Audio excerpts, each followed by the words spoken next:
full day one living with the Range Rover Velar. Lovely rainy Scotland here in June, and going to take the car down to Gretna Green, so stay tuned for this part of the video. Foot in the brake,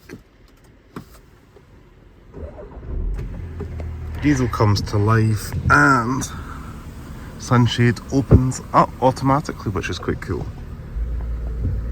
On the motorway, the car's fairly competent and its nice adaptive cruise control keeps you a good distance away from the vehicles.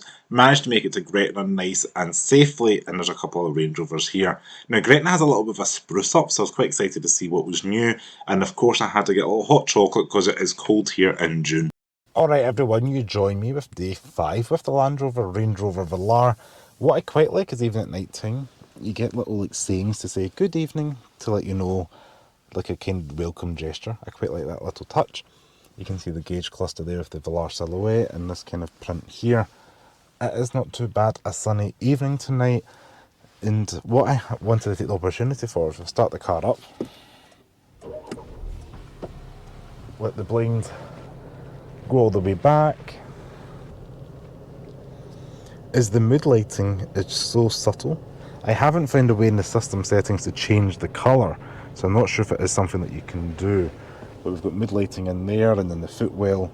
I did see it somewhere on, I think it was under vehicle. Cabin lighting. I could see that you could change the brightness, or I could turn them off, like so. But I couldn't seem to see a way to change the colour. It's a little bit hard to see because it's still quite bright out, but if I hold that in, you can see it's kind of subtly going across the wood trim there. It is subtle, that it's maybe not what you'd expect from a 2025 vehicle. There's not like unlimited customization with this ambient lighting here, but you can see it is in play at least. Now I thought, why not take you all on a little like POV, not even POV, like a kind of nighttime-ish drive. This is 20 to 10 at night, and because it's not raining and that, we do have some quite nice weather, which is welcomed. That's the door handles popping in, and it's definitely got enough punch. I'm getting used to the steering and the weight of the car. It still feels its weight at low speeds, like turning in like that, 16 miles per hour. Let's go round this roundabout. But I can pop it into dynamic. Let's do that. The screens, 99% of the time it's quite fast, but sometimes you want to do something quite quickly and it doesn't. But 3, 2, 1, we're in dynamic mode, like that. So that's not too bad. I have also noticed they've got 2 buttons on the steering wheel. The one that's like a bird's eye view of a car with a ring around it. If you tap that, that changes your driver settings, because the speed warning and all that driver system's on every single time you get in and out of the car. Tap that once to activate it, and then you can tap it to cycle through like custom and low.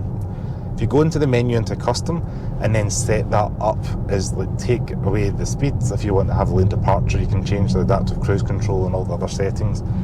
It will save that all as one custom setting, which means every time you get in the car you just have to tap that button on the steering wheel without having to go through the settings on the screen, which could save you a little bit of time, which is positive and beneficial. Roundabouts and things like that, it's not too bad. It doesn't have the same wafty capabilities of the larger Land Rover and Range Rover products. It's I think this is definitely a step up from an Evoque, but not quite the dominance and solid feeling that you get from a Range Rover Sport, because the Range Rover Sport just glides and feels like you could waft everywhere. It's just a beautiful machine. This is maybe 60-65% there in terms of what you're getting.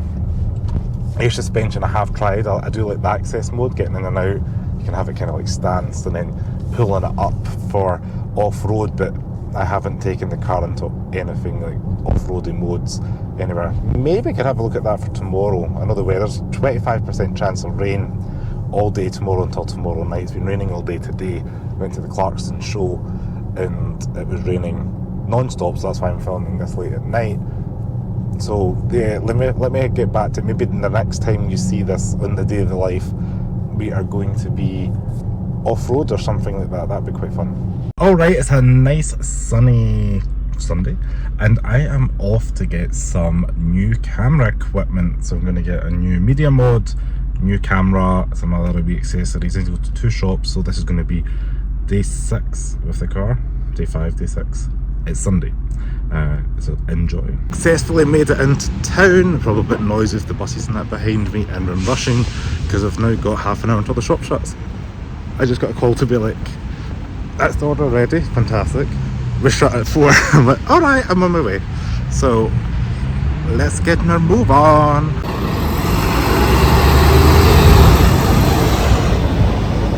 So I have successfully managed to get the media mode in my reusable bag, which is off brand for the car. I'm getting used to this now. Ooh, flash my hands. Slightly out of breath, and that's a lovely angle. But we're back in the car. My favourite bit is this. I know the BMWs do this as well. Voila, the sun-shaped opening closing. I think that's a really cool touch. Now on to the next stop. Huh. What time is it? Is it 15:40? Oh my gosh, 15:41. Made that on the nick of time. Now we've got 17 miles to do in 21 minutes. Let's see how we get on with this. Woo! Good luck, everyone. Well, I made it to Tisco Bride and it is 16:05, so 4:05. So I made that quite quickly on time, which is quite good. So let's go in and get the new camera. Whoop, whoop. Now I have noticed as well, we've got the sensors will activate when locked, and the car seems to go down to access mode when you open the door. Is that right? There we go. I think that's really cool. As soon as you open the door, the car lowers down, seat goes back, this goes forward, and the car drops down, which is pretty neat. We have the camera.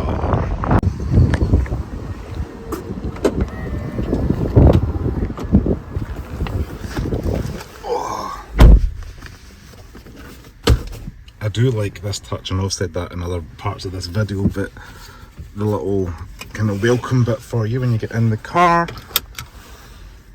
But yes, I'm super excited. So I've went for a GoPro with a whole bunch of little accessories, the new 13 black, just to try and make life a little bit easier for us. So that should go in hand with